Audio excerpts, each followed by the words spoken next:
যুক্তরাষ্ট্রের সরকারের সাথে আমাদেরকে একটা নেগোসিয়েশনে যেতে হবে।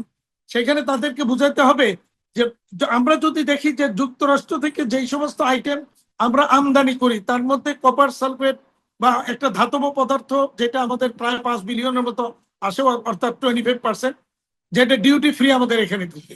দ্বিতীয়ত হলো যে আমরা সয়াবিন যেটা আনি 3.5 বিলিয়নের মতো, সেটাও ডিউটি ফ্রি ঢুকে। তৃতীয় অবস্থানে রয়েছে কটন, $2 বিলিয়ন উপরে আমদানি, সেটাও ডিউটি ফ্রি ঢুকে। এখন আমরা যদি মার্কিন সরকারকে এটা বুঝাতে সক্ষম হই যে তোমাদের দেশের মেজর যে এক্সপোর্ট আইটেম, অর্থাৎ আমরা ইম্পোর্ট করি, এর প্রথম তিনটাই কিন্তু আমাদের এখানে ডিউটি ফ্রি ঢুকতেছে। আর আমাদের মেজর আইটেম যেটা এক্সপোর্ট হচ্ছে তোমাদের দেশে, পোশাক শিল্প, সেটা আমাদেরকে 52% দিয়ে ঢুকতে হবে। এই জায়গায় কোনো কিছু নিগোসিয়েট করা যায় কিনা, এটা একটা দেখার বিষয়। আর পাশাপাশি যেটা আমি সেকেন্ড অপশন এখানে যেটা আমরা মনে করি যে আমাদের এনবিআর সরকার এটা নিয়ে বসবে, বসে আমাদের বেশ কিছু আইটেম ট্যারিফ স্ট্রাকচারটা নিয়ে বসে, যে সমস্ত ট্যারিফ গুলি আননেসেসারি হিউজ পরিমাণে একটা ট্যারিফ ধরা আছে, যেটার এভারেজ কিন্তু 74%।